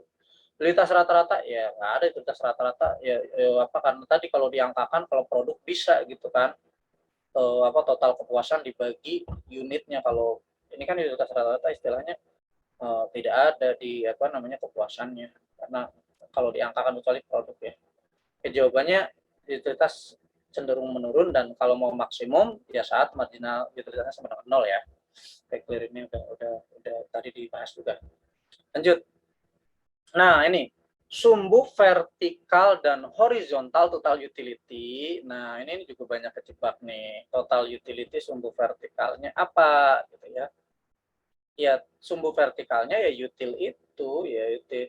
Jadi sumbu vertikalnya adalah kepuasannya, satuannya utility ya, sama ini jumlah barangnya, kuantitas yang dikonsumsinya gitu. Kalau tadi kayak gelas, akhirnya kan ya tadi minum 1 gelas ya kuantitasnya adalah 1 gelas 2 gelas gitu, total utility-nya naik turun gitu. Ini naiknya itu utilnya gitu, misalkan tadi enaknya dihitung kan nih gitu. Kalau kembali lagi nih, kalau misalnya yang dihitung ya ini marginal utility benar, dia menggunakan hitungan gitu, 1 gitu kan, 2 gitu. Rasa enaknya menurut dia bisa dihitung, kalau menurut indifferent curve tidak bisa dihitung. Jadi enak, oh udah di gelas kelima gitu kan, oh udah enak dah gitu, udah sudah kenyang gitu kan. Nah, inilah nanti yang akan sama dengan kalau dibuat kurva dari marginalnya akan 0 ya. Jadi di sini bukan jumlah modal. Nah, ini hati-hati nih, kalau modal dengan tenaga kerja. Kalau istilahnya utility itu kepuasan dari konsumen gitu ya. Sementara kalau modal ini adalah produsen. Ya, itu yang kurvanya seperti ini kan marginal produk ya. Util dengan jumlah barang yang dikonsumsi ya, oke betul ini jawabannya. Kemudian util X ya, bukan util X, bukan util ya, jadi bukan ini kepuasan X, ini kepuasan Y, bukan, tapi ini satuan kepuasannya di atas, ini barang dikonsumsinya. Maka dia tadi kalau marginal utility biasanya 1 barang kepuasannya. Jadi 1 barang diperhitungkan kepuasannya pakai angka. Tapi kalau indifferent curve 2 barang yang kepuasannya akan sama kalau kita mau menambah 1 barang, urangi barang yang lainnya gitu ya. Barang X, nah tadi barang X dan barang yang dikonsumsi ini bukan 2 barang ya, dia 1 barang gitu. Kalau ini bisa jadi indifferent curve, bukan marginal utility. Harga dan kuantitas barang. Nah, kalau harga dan kuantitas barang itu yang disebut dengan kurva penawaran ya. Beda. Jadi total utility itu ada di kurva kardinal ya. Saya ulangi lagi ya. Kurva kardinal ini, pendekatan kardinal. Jadi dalam menghitung kepuasan konsumen ada kardinal, ada ordinal ya. Jadi ini pasangannya sudah satu. Kalau kardinal itu bisa dihitung kepuasannya. biasanya dia satu barang ya. Kalau ini tidak bisa dihitung. Sorry, tidak bisa dihitung. Nah, pasangannya atau cara mengukurnya, ya, cara mengukur kepuasannya itu pendekatannya kalau yang kardinal ini karena bisa dihitung identik dengan satu barang yang dikonsumsi ya, bukan dibandingkan dua barang, yaitu dengan yang namanya marginal utility. Ya, nih ya. Nanti ada total utility-nya gitu kan. Jadi dengan tambahannya. Tapi kalau ordinal baru dia indifferent curve gitu. Jadi pasangannya udah ini ya. Jadi dia tidak mungkin bertanya apa namanya total utility tapi di indifferent curve. Nggak bisa karena kan indifferent curve ini dua barang ya. Jadi kalau total utility satuan kepuasan atau marginal utility akan timbul di yang namanya teori kardinal karena dianggap bisa dihitung. Kira-kira begitu. Jadi nah kalau harga dan kuantitas barang ini kalau yang disebut kurva penawaran begini, ini P, ini Q ya bentuknya begitu. Ya. Jadi kalau harganya naik, jumlah barang tawarkan akan naik. Jadi ini yang disebut dengan supply ya. Kalau yang A gitu, yang A ini harga dan kuantitas barang gitu. Itu yang disebut dengan kurva penawaran. Gitu. Jadi kalau pertanyaan sumbu vertikal yang atas itu adalah utility-nya ya, total satuan utility-nya nanti naik atau turun gitu ya. Nanti cenderung naik. Nah, kalau yang vertikal horizontalnya itu adalah jumlah ya barang yang dikonsumsinya, bukan harga ya. Kalau nanti harga urusannya dengan anggaran ya, kurva anggaran yang dia adalah ordinal punya. Oke lanjut, ini juga yang saya bilang soal pernah juga istilah ada PPC ya. PPC ada lagi nggak di UTBK yang lain? Ada, tapi ya tadi sederhana sebenarnya PPC ini. PPC itu tadi kita punya satu barang gitu kan, tapi barang ini akan dibuat dua gitu ya. Bahan kita punya satu bahan baku misalkan ya, bahan baku ya misalnya kulit deh gitu, kulit. Nah kita akan buat dua barang ya, kita mau buat apa nih, tas atau sepatu. Nah, bentuk kurvanya melengkung begini, sebenarnya ada kotaknya ya, jadi nanti dia di sepanjang titik-titik inilah kalau bikin tas akhirnya kulitnya berapa nih, tadi misalkan 20 kg gitu, akhirnya kita ya dapatnya misalnya 10 tas, kalau ini dapat 10 sepatu gitu ya. Saya mau dua-duanya, maka harus diturunkan salah satunya, akhirnya titik ini deh dapatnya sepatu 8, di sini kalau ini sepatu misalkan 5 gitu, turunin lagi gitu ya.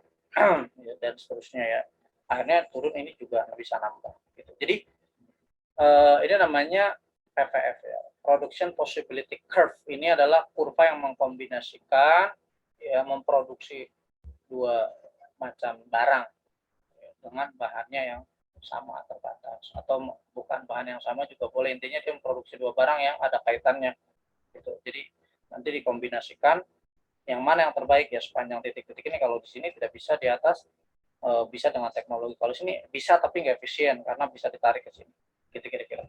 Nah, jadi prinsip yang diilustrasikan oleh production possibility curve atau frontier itu apa ya? Yang pertama, produksi apa yang lebih banyak dengan berjalan waktu memerlukan pengorbanan lebih kecil dari barang lain. Ini bukan ya. Seperti opportunity cost kalau ini harus pengorbanan. Ini bukan ya.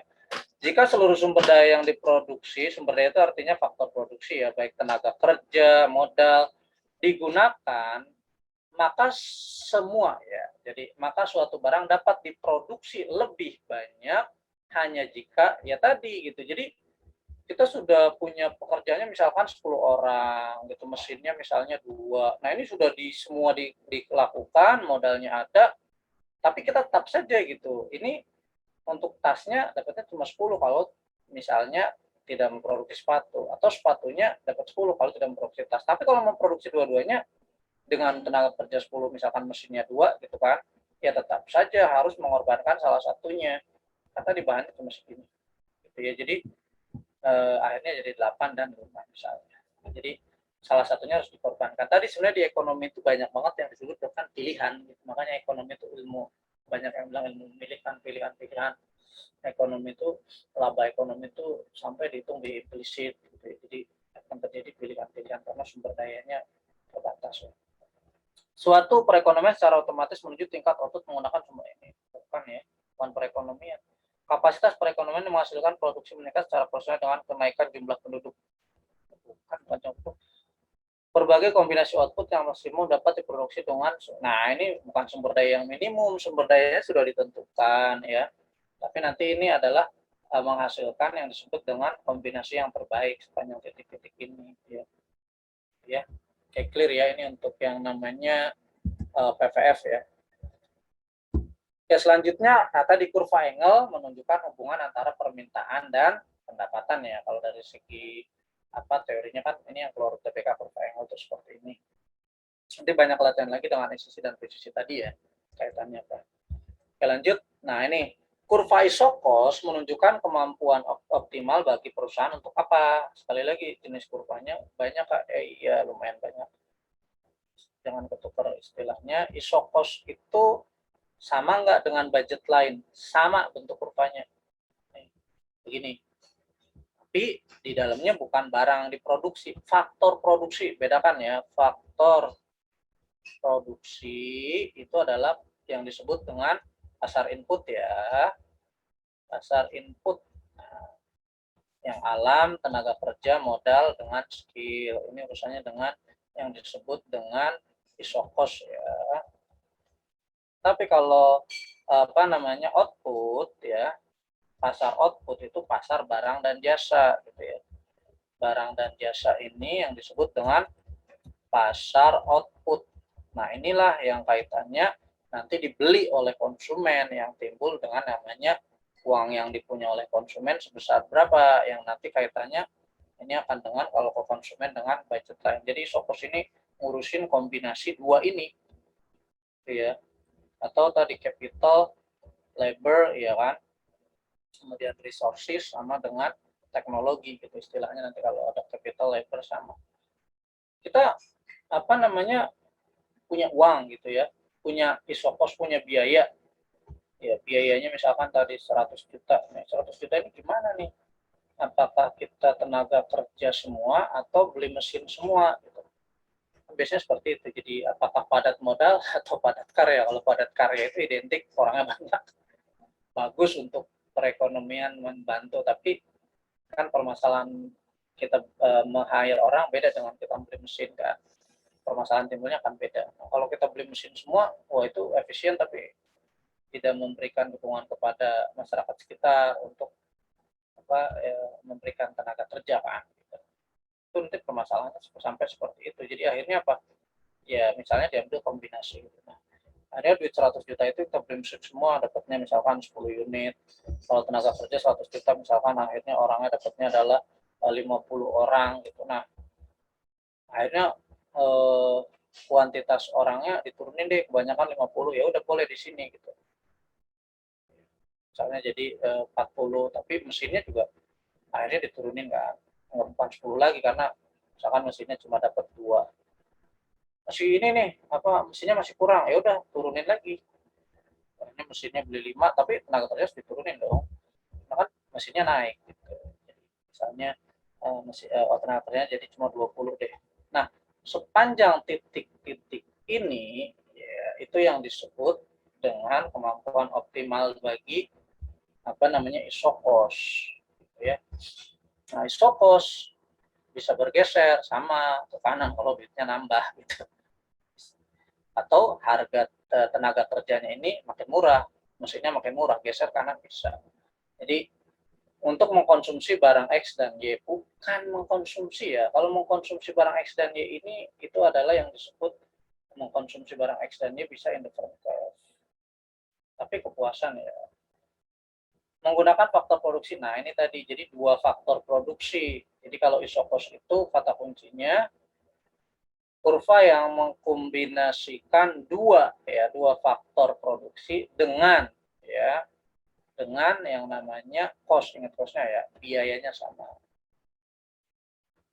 Tapi kalau misalnya indifferent cost, kurva yang mengkombinasikan mengkonsumsi 2 macam barang berbeda dengan kepuasan sama. Itu namanya indifferent cost. Kalau budget lain, kurva yang mengkombinasikan mengkonsumsi 2 macam barang sama dengan budget lain ya, anggarannya sama. Nanti isokos ini kalau mau yang terbaik tadi gabungnya dengan isokuan ya.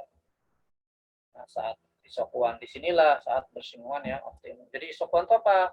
kurva yang mengkombinasikan dua macam faktor produksi dengan hasil yang sama gitu kan.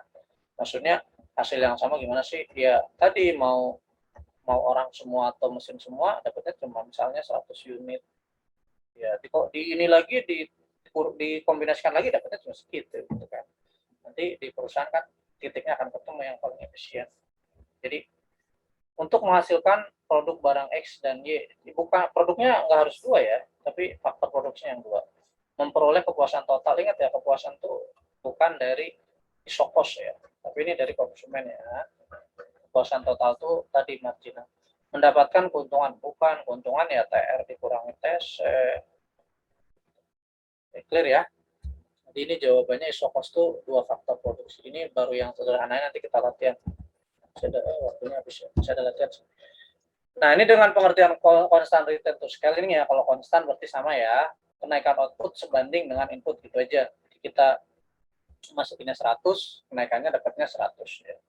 Kalau output semakin naik, semakin kecil, output akan naik, semakin lama kenaikannya semakin besar, output akan naik. Nah, ini perbandingan cuma ini nih, outputnya naik dari input, berarti ini yang disebut dengan increase ya. Nah, output akan naik lebih kecil, ini yang disebut dengan decrease. Jadi kalau setelah semua faktor produksi kita lakukan, kemungkinannya cuma 3 ya. Apakah akan increase outputnya atau decrease atau sama. Sama itu berarti konstan ya.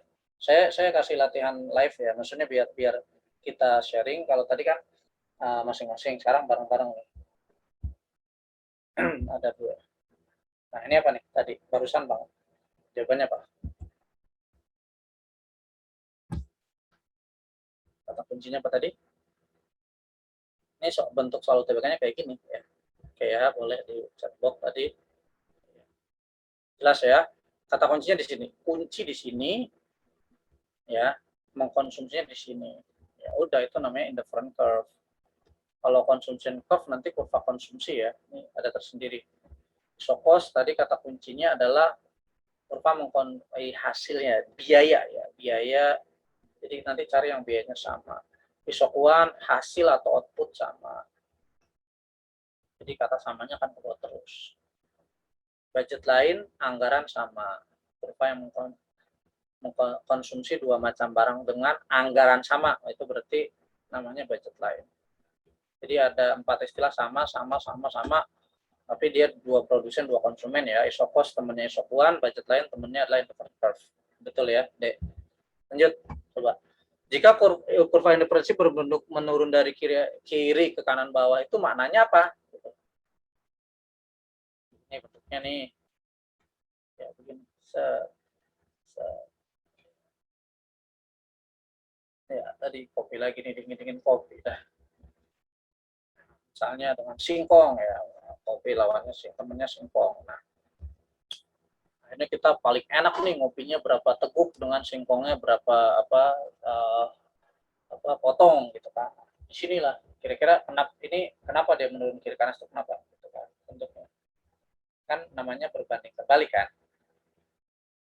Bukan berbanding lurus. Itu kalau kuantitas kopinya ingin dinaikkan, ya berarti sebenarnya kuantitas dari namanya singkongnya akan turun gitu, dan sebaliknya.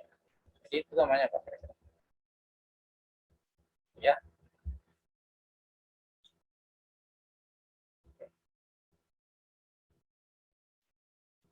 Ya, ada yang jawab. Jika konsumsi barang ya full banget. Jadi kata kuncinya di kepuasan ya. Jika konsumsi dikurangi, maka yang ditambah akan tetap gitu. Jadi bukan kalau kepuasannya meningkat, maka jumlah barang konsumsi bertambah. Salah, bukan jumlah barangnya gitu kan. Yang kesini kanan ya, bisa pendapatannya. Kalau jumlah barang ditambah, bukan jumlah barangnya ya. Ke kanan itu tingkat kepuasannya semakin tinggi. Betul jawabannya, Dek. Oke. Tadi udah ya? Kurva indiferensi itu apa? Coba. Kemiringan kurva indiferensi menunjukkan tingkat substitusi marginal. Kurva indiferensi untuk orang yang sama saling berpotongan. Tadi tidak ada ya. Kurva indiferensi semakin jauh, titik origin semakin tinggi. Apanya? Ya kepuasannya. Kepuasan itu satuannya kapitalitas. Perluasan masa mukosa terjadi saat berpotongan. Nah, tadi sekali lagi yang kata berpotongan itu tidak ada ya. Salah. Jadi jawabannya apa? Salah ya. Ini juga salah. Kalau satu salah, salah. Di 1 dan 3 ya. Oke. Habis coba sedikit lagi yang kurva yang lain coba. Nanti sih di share ya. Tadi ya kalau terjadi the law of diminishing itu dalam diminishing return atau the law of diminishing marginal product gitu, itu sebenarnya apa ya? Kalau misalnya satu input itu ditambah sedangkan output lainnya tetap gitu. Ntar yang tadi. Nah, keseimbangan produsen tadi udah ya. Isokos bersinggungan dengan isokwan nih, bersinggungan. Nih yang biar agak cepat bentar. Nah, ini coba yang tadi ditanyakan nih. Coba apa? Ke kanan ya. Nah, apa nih kira-kira nih? Dia geser ke kanan. Coba soal TPK-nya bentuknya begini. Ini barang A, ini barang B. Dia akan geser ke sini. Tadi sudah ya. Ini itu akan geser ke sini. Jadi ini BL1, budget line 1, ini BL yang kedua ya. Nah, dia kenapa geser sini? Selain dari pendapatannya naik. Tadi sudah ya. Jadi selain pendapatan naik, pasti harga bahan misalkan X dan Y-nya itu turun ya. Betul banget. Jawabannya apa? C ya. Nah, kalau dia naik, gesernya kiri gitu. Ini nggak apa-apa nih. Kayak saya cek ya. Jadi gini, gampangnya nih, ini jebakannya ya. Kalau satu naik, satu turun, tuh dia nggak ke kanan gitu. Jadi berotasi begini. Ini salah ya. Ini hati-hati nominalnya turun, gesernya kiri ya. Jadi ada di sini nih, kalau nominalnya turun. Jadi kalaupun begini, ini naik, dia turun jadi begini nih. Gitu ya. Ya jawabannya yang paling benar itu B ya memang ya. Nah, nanti ada beberapa soal UTBK ini naik ya, itu salah ketik, ada soal aslinya nih. Kalau kamu dapat ini naik, ini salah. Saya udah punya soal yang aslinya, ini turun gitu. Kalau naik ya salah. Kecuali ininya kiri. Gitu. Jadi kalau pendapatannya turun tuh gesernya kiri, ini udah salah nih. Mau ini naik atau turun karena dia posisinya ada di sini, mau tariknya begini kan nanti. Atau misalnya turun yang jelas ininya yang turun nih, boleh-boleh aja tapi tetap aja begini. Tapi kalau dua-duanya turun, apalagi turunnya sama 10%, ya gesernya kanan. Karena kalau tidak yang satu 10%, 20% jadinya begini kan kira-kira gradiennya kan ini kan tanpa perubahan slope ya kan, garis gradiennya kan miringnya beda gitu ya. Ini miringnya sama gitu. Kalau tanpa berarti kan sama persis naiknya 10%. Ini tadi ya soal UTBK-nya seperti itu nanti. Nah, ini tadi sudah ya. Jadi saat apa maksimum ya? Saat MU-nya 0 gitu aja. Sama dengan 0. Ini soal UTBK juga. Oke, udah habis. Nanti latihan-latihannya kalau kurang boleh WA ke saya ya. Jadi kemarin juga ada beberapa yang WA nanya tugas, nggak apa-apa kalau kamu ada tugas, ada WA nanti saya coba jawab biar latihan lebih maksimal lagi. Mumpung pas lagi on, lagi semangat, boleh tanya lanjutnya di WA. Oke, untuk malam ini itu aja. Terima kasih dan tetap semangat ya. Mohon maaf kalau ada kurang-kurang. Assalamualaikum warahmatullahi wabarakatuh. Selamat malam, salam sejahtera. Baik, makasih. Terima kasih, Kak. Makasih semuanya.